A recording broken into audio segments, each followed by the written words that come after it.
Today we will make some really cool glide pad shots which you can use for transitionings or atmospheres.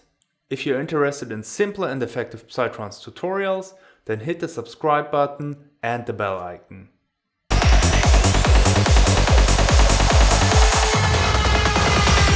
Before we start creating our glide pads, I want to show you how they sound. So we will turn this sound here into a more psychedelic and trippy version, like this.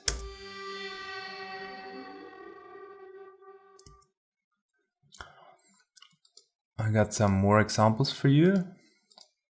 Or like this sound here.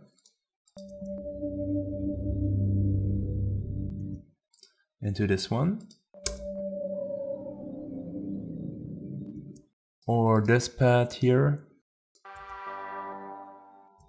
Into this one. And you can use that either for transitioning moments in your track, like here. Notice here where the marker transition glide is, that a transition is happening with one of those pads here.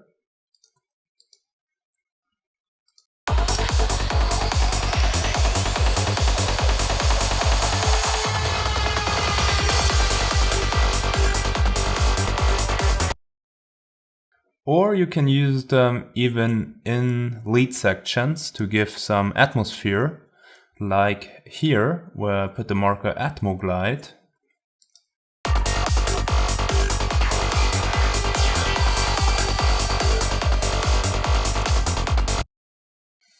So that's some use cases, and obviously there are even more for breaks, intros, outros.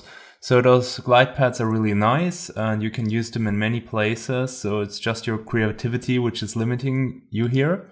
We will create a new MIDI clip with Command-Shift-M and we will place notes in our key. So my track is in G. So I will create a note here in G with Command-C, you can copy it, Command-V, you paste it. And then with shift arrow up and down, you can move this and then you have the note one up.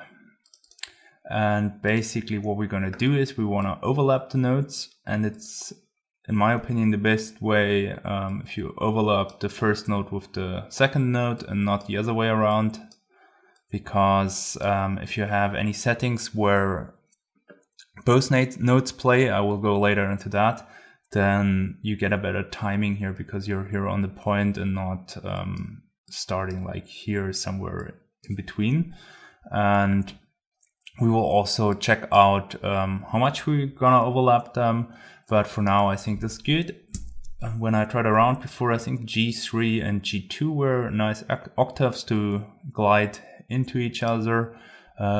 Usually don't want to be too high or too low, but it depends obviously a lot on the synthesizer settings, how the patches were made. And for that we will use SERUM now. So I put in a new instance of SERUM here. We will also use an EQ. You can use whatever EQ you feel comfortable with, and we will give this low cut, so that we don't have any frequencies going into our kick and bass. And I will put a compressor on it, also a utility. That way we can increase the signal a bit, push it into the compressor, and then compress it to control the dynamics. Then we will put a delay on top of it and a reverb, and I like the Valhalla Room a lot, but you can also go with the Ableton reverbs. Usually I wouldn't go over 50% here in a channel reverb, but you can try. Sometimes it can give nice results. If you don't want to go too high, then what I can recommend is that you can group this. You just create a new chain with the dry signal, and then you have one wet and one dry, and that way you can keep the 100% here and switch through the presets without caring about that. So we're looking for something really huge. So maybe some of those cathedrals here, they are probably pretty large reverbs. For the delay, we go with a dotted 8, so that's here. The 3 means 3/16 notes. A high feedback, but we will also automate this later and not so wet. From the filter here, we don't want to have the lows and the highs, so we set this to 1K and maybe like 3 to 4. We need to map our portamento time here, that we can automate it and play around with it. And at the moment we are sounding like this. There's nothing in here. And we will select some pads to start with.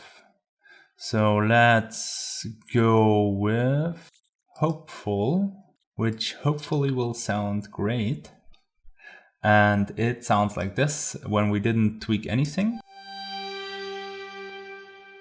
Yeah, I think that already sounds like it wants to be glided. And we will check how it sounds when we change the portamento time here.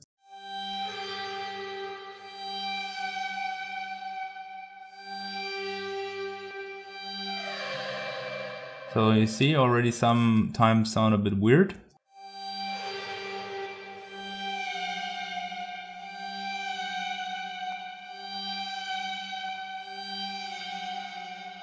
I think something like this, or completely up to the top, sounds good. Can try around and even change the glide time. I think like this is nice. Then we will add some gain here and really push that into the compressor. Maybe like 5 dB, put the compressor on infinity, that way it's basically more like a limiter or clipper. And then we will go for like a short but not very short attack and a little bit longer release. If we put the release longer, then we bring it a little bit more into the background. We can have a high knee.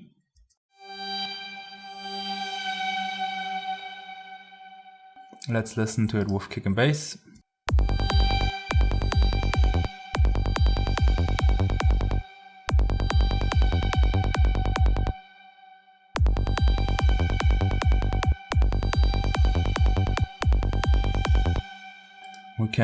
We can automate this, that we have only the last note getting really high feedback.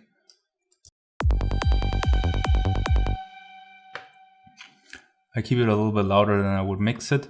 And one thing actually left from when I tried this, what is really cool if we also automate left and right, so that we start maybe this note here on the complete left and then go over to the complete right. And then we have that feeling of like a car passing by from left to right.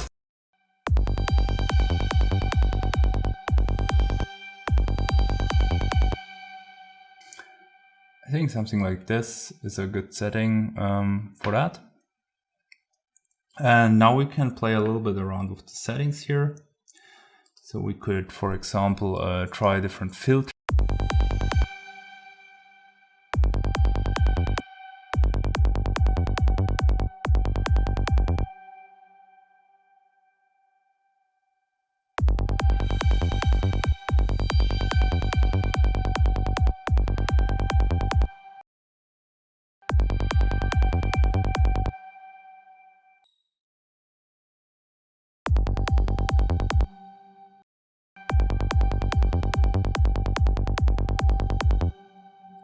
So we can let the filter basically move with our pitch fall so that it kind of like follows it along. So we start at the higher pitch and then the filter moves with that kind of like pitch fall down here. And I think that's quite a nice way to go even deeper into that sound and make it more cohesive. And also I didn't like the high frequencies here so much, but you can also try around with different filters. Sometimes you get really nice results. Maybe we go to the more crazy ones here, like a format filter.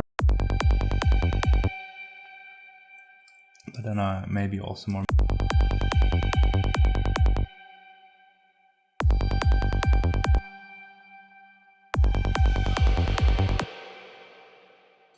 That was probably if you were going for forest or any super dark psytrance.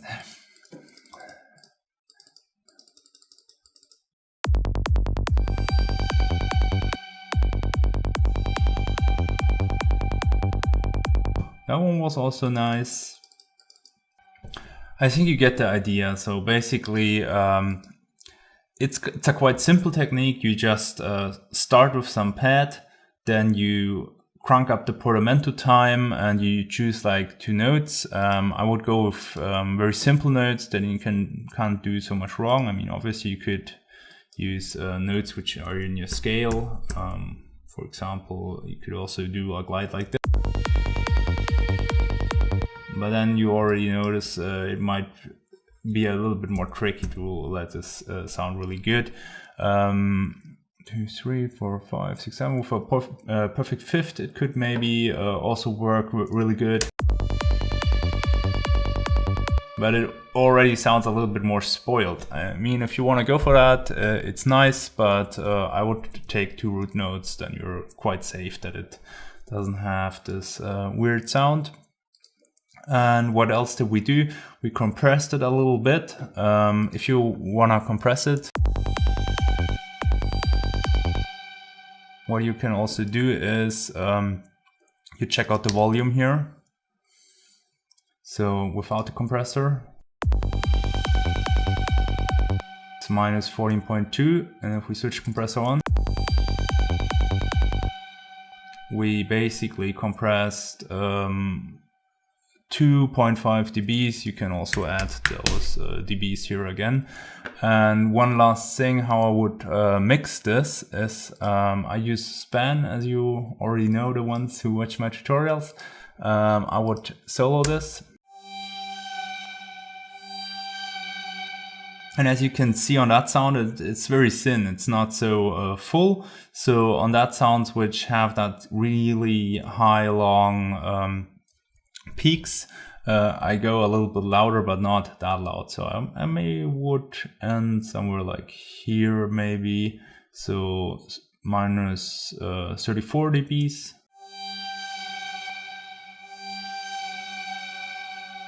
And now we're minus 29. So maybe we go down here like 3 dBs.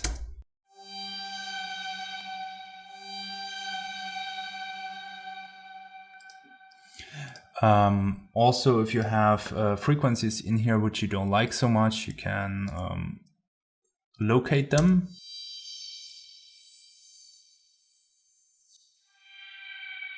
So I think here where the drums are is maybe a little bit much. You can either go like this, or maybe even give some here.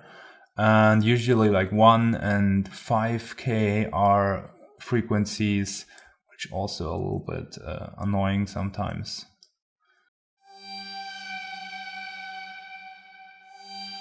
You can also catch those peaks here by make them dynamic here in Pro Q, and then you can lower single peaks.